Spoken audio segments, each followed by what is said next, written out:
I want you to just, for a second, picture a scene. And it's not necessarily a movie scene, though we've seen a version of it. Oh, absolutely.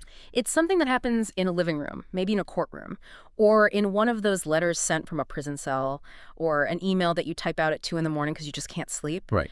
And one person is just waiting. They're desperate for a very specific set of words. They need absolution. And the other person, they look them in the eye or they type out that reply, and they deliver a sentence that is, it's arguably one of the heaviest, most final things one human can say to another. And that sentence is, I will never forgive you for this. mm-hmm. Or, the shorter, sharper version that just cuts like a knife. I can't forgive you. It's the sound of a door not just closing, but being bricked up, sealed. It's finality in its purest, most brutal form. That's exactly what it feels like. It's the end of a world, a relationship, a possibility.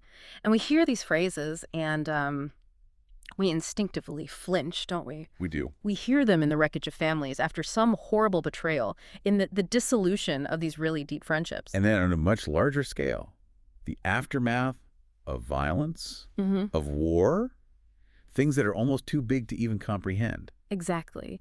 But here's the thing that really struck me when I was going through the stack of research for today's deep dive. That sentence, I will never forgive you, it sits right on the fault line of a massive human conflict. And you don't just mean the conflict between the two people in that room. You're talking about something bigger, something internal to all of us. Yes, a conflict inside our culture, inside of us. Because on one side, just think about how our society talks about forgiveness. We admire it. We put it on a pedestal. It's, you could argue, the highest virtue in the Western canon. We have this whole narrative that the good person, the strong person, always forgives. Oh, it is absolutely everywhere. We treat it as the ultimate sign of emotional intelligence, of, personal growth. You see it constantly. Phrases like letting go, moving on, being the bigger person. It's almost become a cliche.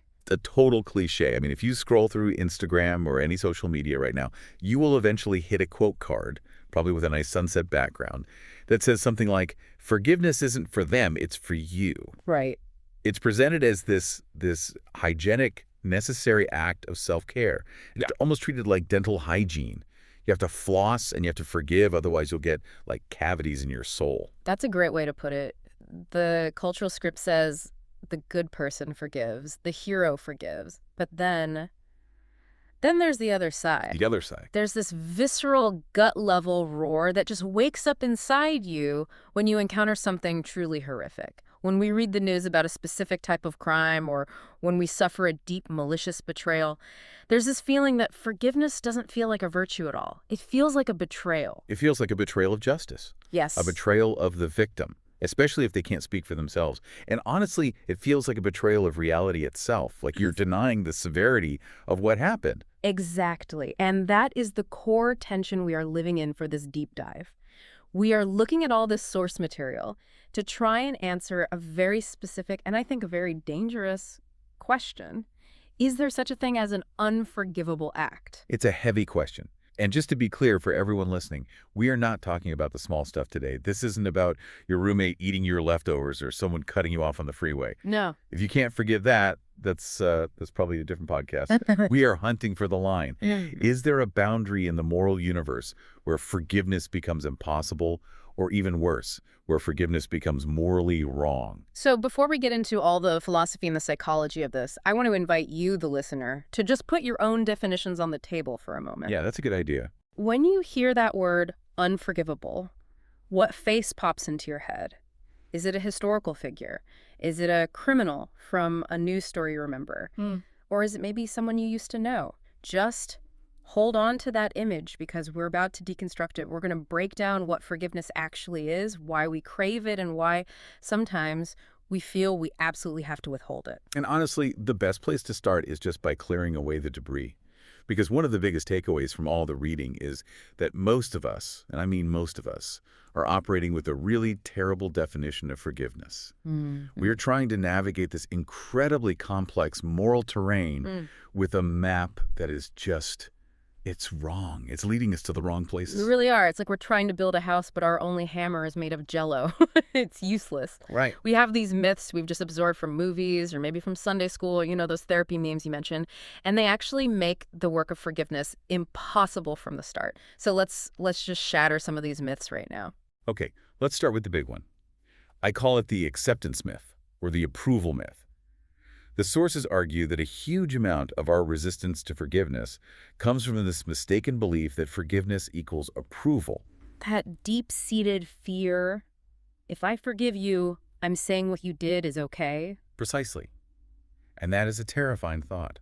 If you've been hurt, I mean truly deeply hurt, the last thing in the world you want to do is sign off on the abuse.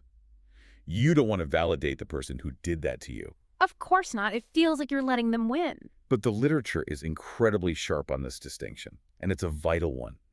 Forgiveness is not condoning. It is not rationalizing. It is not saying, well, they had a hard childhood, or in hindsight, it wasn't that bad. It was that bad. It was that bad. You can forgive an act while simultaneously condemning it as the worst thing that has ever happened to you. The two are not mutually exclusive. That's a crucial decoupling. It's a powerful idea.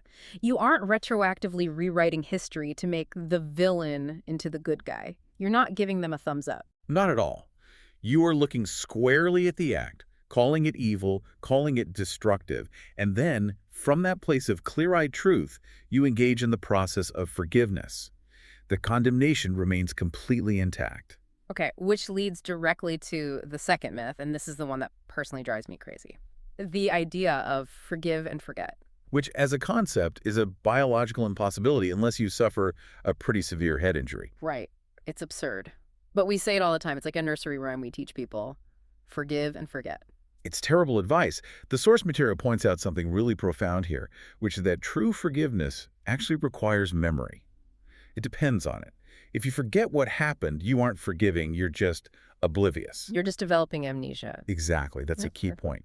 To forgive, you have to be willing to look at the debt. You have to acknowledge exactly what is owed. You have to open up the bank statement of your trauma, see the red numbers, see the total cost of the damage, and then make the conscious choice to cancel it. So if you don't know the cost, If you don't look at the bill, you can't forgive the debt. You're just ignoring it. And ignored debts have a way of coming back with interest. I love that economic metaphor. You can't cancel a debt if you don't even look at the bill. Yeah. And that leads to the third big myth, which I think is the consequence myth. This is the field that forgiveness means letting someone off the hook, legally or socially. Get out of jail free card myth. That's it. I think a lot of victims feel that if they forgive, they lose their right to be protected. They lose their standing to demand justice. They have to just let it go in every sense. And this is where the wires get so crossed in our thinking. But the deep dive research really emphasizes that forgiveness is an internal shift, while justice is an external process. They operate on different planes. Can you break that down a little more? Sure. You can forgive someone in your heart, release the bitterness, let go of the need for personal revenge, and still testify against them at their parole hearing. You can forgive a business partner who embezzled from you and still report them and fire them. You can forgive a spouse for infidelity and still file for divorce and protect your assets. That seems like a real contradiction to a lot of people, though. How can I say I forgive you and still actively participate in sending you to jail? Because forgiveness is about your emotional state. It's about your inner world. Justice is about societal safety, accountability, and equity. They operate in different lanes. You can want someone to be held accountable for their actions without wanting them to suffer eternally in your heart. So it's about decoupling your own well-being from their punishment. Precisely. Okay, so if it's not approval and it's not amnesia and it's definitely not a pardon, what is it? When we strip all that away, what is the actual, the mechanism of forgiveness? What's left? Well, the definition that really stood out across the text, the one that felt the most robust, describes forgiveness as a decision to release the grip of resentment. And I just love that phrase, release the grip. It's so active. It implies the resentment is holding on to you just as much as you're holding on to it. It's this active muscular thing. It is. It's a constant effort to maintain that anger. And forgiveness is the decision to stop. It's the decision to stop waking up every morning and replaying the tape, hoping for the other person's failure. It's about pulling that energy back from the offender and reinvesting it in your own life. Okay. But there's a second part to that definition that is much, much harder. It says forgiveness is also the decision to view the wrongdoer as more than the worst thing they have ever done. Ooh, that's the hurdle, isn't it? That is the mountain to climb. Yeah. It's rehumanizing the person who hurt you. It doesn't mean you like them. It certainly doesn't mean you have to trust them again. It just means you acknowledge that they are a complex human being, not just a two-dimensional caricature of evil. You acknowledge that their entire identity is not solely comprised of the pain they caused you. Right. And that is incredibly difficult. And this brings us right to what you were saying before, this huge trap. I think the source material called it the reconciliation trap. This was a massive aha moment for me in the reading. It's a game changer for so many people. We constantly conflate forgiveness with reconciliation. We think, if I forgive my toxic father, I have to invite him to Thanksgiving dinner. If I forgive my abusive ex, I have to answer their calls. And that very conflation, that misunderstanding, keeps people trapped in bitterness for years, sometimes for their entire lives. They think the price of their own inner peace is re-entry into a dangerous situation. So they choose the bitterness because it feels safer. It feels like self-protection. But the text makes this razor-sharp distinction here. Forgiveness is solo work. It happens inside one person's skin. It's a monologue. Reconciliation is teamwork. It's a dialogue. It's a dialogue. It requires two people. It requires trust to be rebuilt. It requires remorse. It requires change.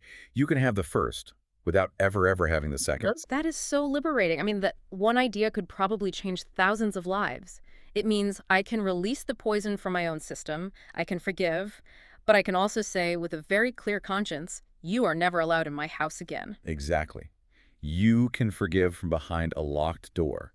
In fact, in cases of abuse or ongoing danger, that is the only healthy and responsible way to forgive. The source material talks about forgiveness as an internal release and reconciliation as an external conditional restoration. Do not confuse the two. So now we've got a working definition. We know what it is and maybe more importantly what it isn't. So now let's talk about the why. Why is there so much pressure to do this? Why do philosophers, theologians, and therapists push this concept so hard? Is it just about, being nice? Far from it. It's much more pragmatic than that. The pro-forgiveness argument in the source material basically breaks down into two big camps: the health argument and the societal argument. And the health argument is, in the best possible way, purely selfish. This is the old resentment is like drinking poison and waiting for the other person to die metaphor. It is. And it's a cliche because it's grounded in a lot of truth. The research is pretty clear that carrying chronic resentment, the deep simmering rage, is physiological suicide. It's just slow-motion self-harm. How so? What does it actually do to you? Well, it keeps your cortisol levels, your stress hormones, constantly spiked. That has a cascading effect. It impacts your heart health, your blood pressure. It disrupts your sleep patterns. It can suppress your immune system.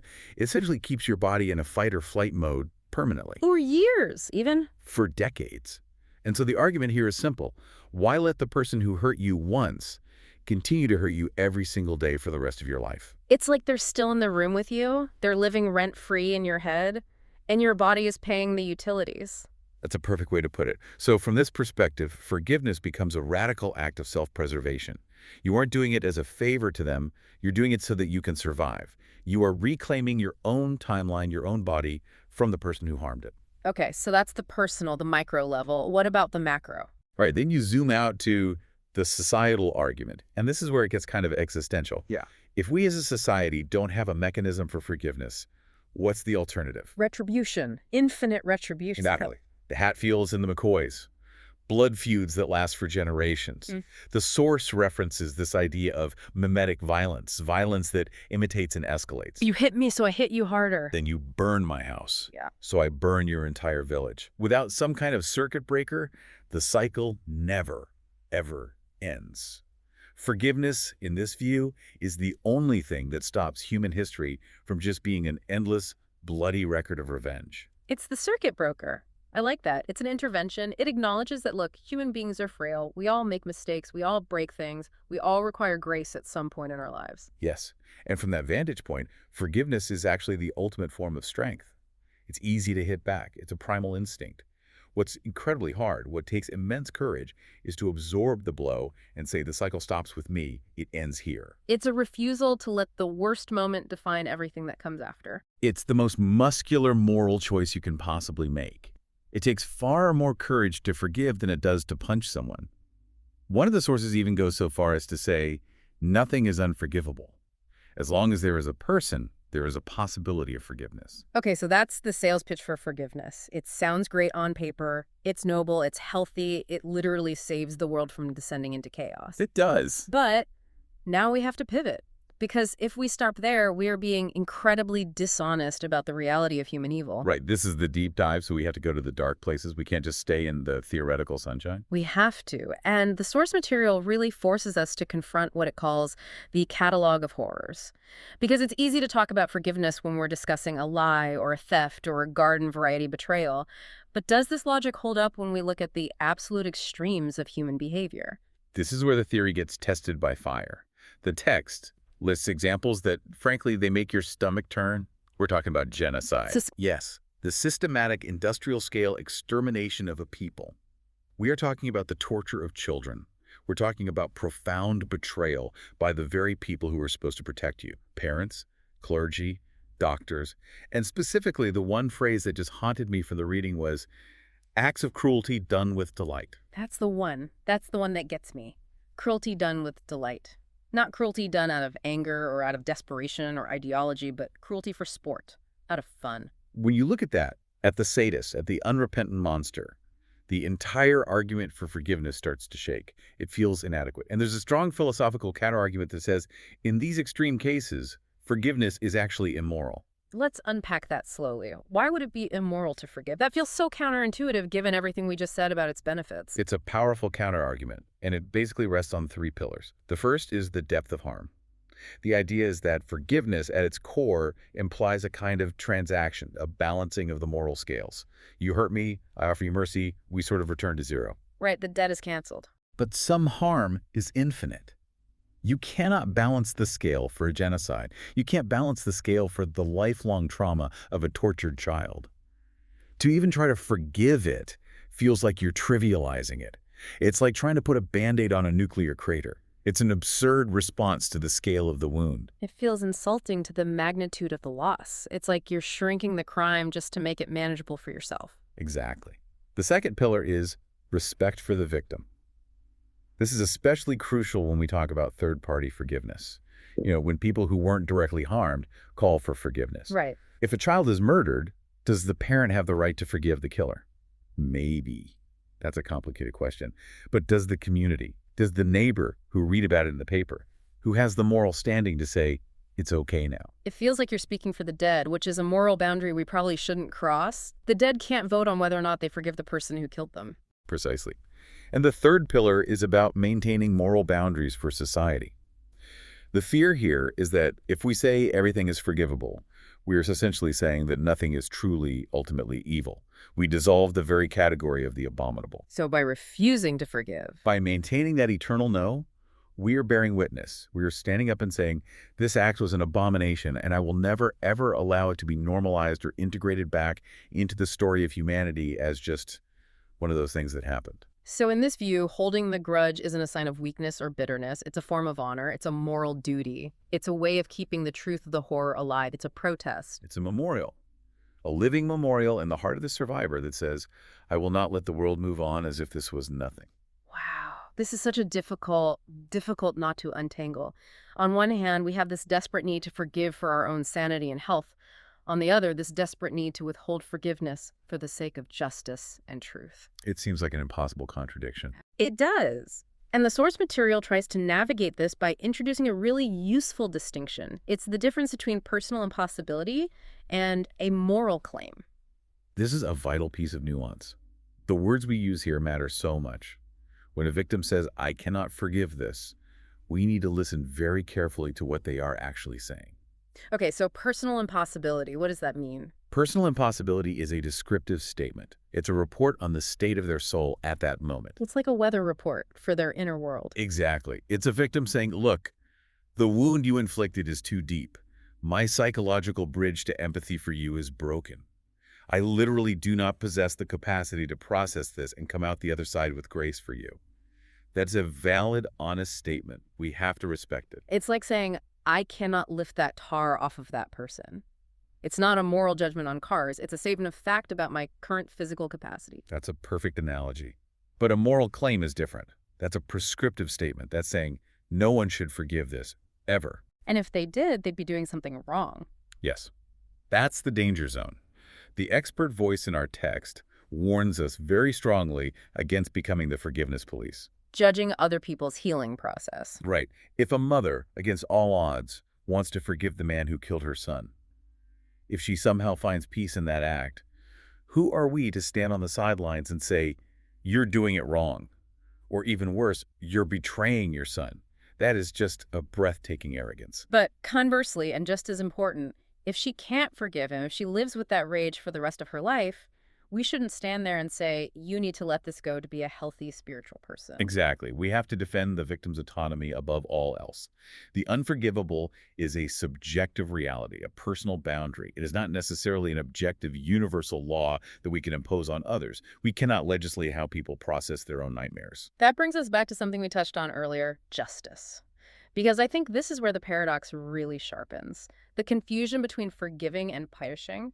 The justice paradox, yes. This is maybe the most common stumbling block. So let's break it down. The source material talks about an inner stance versus an outer response. And separating those two is the key. The inner stance is your emotional and psychological state. It's about letting go of personal hatred. It's about refusing to be consumed by the desire for revenge. It's about your own freedom. Okay. The outer response is about action in the world. It's about supporting fair and just punishment. It's about seeking truth through legal processes.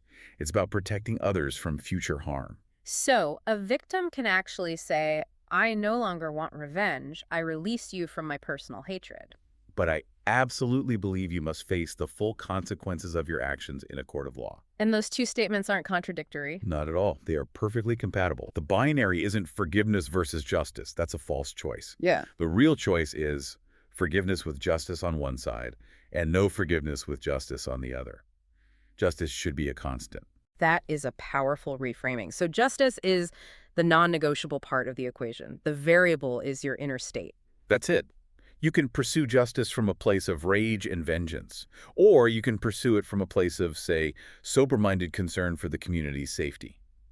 The outcome, the prison sentence, might be the same, but the inner experience for the victim is radically different. But that still leaves the question hanging, doesn't it? Even if justice is served, even if the person is in prison for life, is there still an inner line beyond which we simply cannot go? A place where the inner stance of forgiveness is just unreachable. And that brings us to the ultimate test case, and perhaps the darkest part of this whole conversation, the unrepentant. I want to circle back to this because up until now, we've focused so heavily on the victim's experience. But doesn't the nature of the offender matter? Doesn't their response to their own crime change the equation? Immensely. This is what the source calls the limits of empathy. And it asks a brutal question. Can you, or should you, forgive the unrepentant? The person who isn't sorry. The person who stands by what they did. The person who says, I'd do it again if I had the chance. That is the hardest test case imaginable. The source suggests that forgiveness is, at its heart, relational. It's about seeing the humanity in the other person, even if it's just a flicker. But what if that other person is actively, gleefully denying your humanity? What if they're looking at you with nothing but contempt? It feels like trying to shake hands with someone who is still actively punching you in the face. It feels, I don't know, insane. It feels disconnected from reality. It's arguably impossible, and maybe even self-destructive. The source material suggests a powerful condition here. Perhaps acts are unforgivable, so long as the person who committed them remains unrepentant. So it's not that the act itself is permanently frozen in the category of unforgivable. It's that the door to forgiveness is locked, but it's locked from the other side. You cannot force a connection with someone who has walled themselves off from their own conscience. The bridge is out, and they're the one who dynamited it. So, in this model, if the monster suddenly fell to their knees, if they truly, deeply, and transformationally understood the horror of what they did, if they dedicated their life to atonement, Then maybe the door unlocks. The possibility of forgiveness enters the room, but the text is quick to admit this is a very high bar. This is not something that happens often. No. Most perpetrators of extreme evil do not repent. They justify, they minimize, they blame the victim. And in the face of that, to offer forgiveness can feel like you are not just forgiving them, but you are agreeing with their assessment that what they did wasn't that bad. It feels like you are agreeing to be a doormat. There's also that concept of cheap grace that was mentioned in the notes, this idea that we sometimes rush to forgiveness because we don't want to deal with the messy, painful reality of conflict. That's what some of the sources call pseudo-forgiveness. It's just avoidance wearing a halo. Avoidance wearing a halo. I like that. It's haunting. It is. It's not actually dealing with the wound. It's just painting over the cracks in the wall. Real forgiveness costs something. It requires staring that evil in the face, not pretending it doesn't exist. So this then begs the final question. Is there a way to separate the act from the person? Can we hate the sin, but not the sinner, as the old saying goes? Some argue that is the ultimate goal.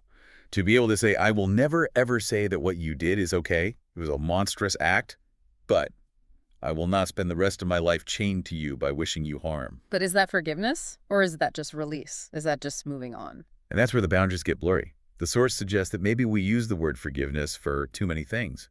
Maybe for these extreme cases, the goal isn't forgiveness in the traditional sense, but a kind of radical detachment, a release.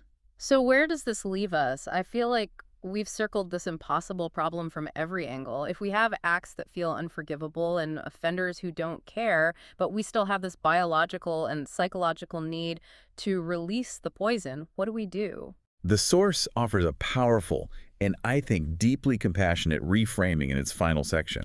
It suggests we stop looking at forgiveness as an obligation, as something that good people must do, and start viewing it as a gift. A gift. A gift. A gift is, by definition, never owed. You cannot demand a gift. The moment you demand it, it becomes a tax. It becomes a debt. And for too long, we have treated forgiveness like a tax we levy on victims. We expect them to pay it to make everyone else feel comfortable. Oh, she's so bitter, she just needs to move on. We say that because her pain is making us uncomfortable. We want the story to wrap up neatly with a bow. Right. We want resolution. But if we frame it as a gift, as an act of extraordinary grace, then the entire dynamic changes. Guess so. If a victim of a horrific crime chooses, for their own reasons, to forgive the perpetrator, we should see that as a miracle. It's like watching an Olympic athlete do something that seems physically impossible. We should stand in awe of it. But we shouldn't show up at a local high school track meet and expect every single person to be able to do it. It validates the refusal. It says, it is okay if you can't lift this weight. It's 1,000 pounds. Most people can't. Exactly. But it also honors the person who does manage to lift it. It allows for the possibility of the miraculous without mandating the impossible. It gives the power back to the victim where it belongs. So the nuanced answer that the source really leaves us with isn't a clean yes or no to the question, is anything unforgivable? It's a tension. The truth is always in the tension, isn't it? The final takeaway is this. Some acts are so destructive that forgiveness is humanly, psychologically, almost impossible. And we must never, ever demand it from those who have suffered. And yet the stories exist. People do forgive the seemingly unforgivable, not because the act was any less terrible, but because the human spirit has this bizarre, mysterious, and sometimes awe-inspiring capacity to choose a path of release, even in the face of unimaginable darkness. it's a mystery at the edge of human strength. That's a beautiful way to put it. It's right at the very edge of what we are capable of as a species. So, as we wrap up, we need to avoid two extremes that our culture constantly pushes on us. The first is trivializing harm by rushing to forgive everything, that cheap grace we talked about. And the second is glorifying hatred by treating rage as the only honorable or authentic response to being wronged. The healthy path is somewhere in that difficult, messy middle ground, where we honor the pain, respect the victim's choice, and hold out hope for the human capacity for grace without ever demanding it. Refusing to forgive can be a necessary, honorable way of respecting the depth of the wrong. Before we go, I want to leave you, our listener, with the questions from the source material. And these aren't, for you to answer on Twitter. These are for the drive home. These are the ones that might keep you up at night a little bit. Okay, question 1. Is there something in your own life that feels unforgivable? And what would forgiveness even mean there? Would it mean reconciling, or could it just mean releasing the hate? Question 2. Do you ever pressure yourself or others to forgive in a way that ignores the reality of the pain? Are you trying to skip to the end of the book without reading the scary chapters? And finally, the last one. What is the difference for you between releasing hatred and declaring an act truly forgiven? Is there a difference? Heavy stuff, but necessary stuff. This is the kind of thinking that I think actually changes how you move through the world. Absolutely. It changes how you see yourself, your own history, and maybe even how you see your enemies. Thank you for diving deep with us today. We'll see you next time. Take care.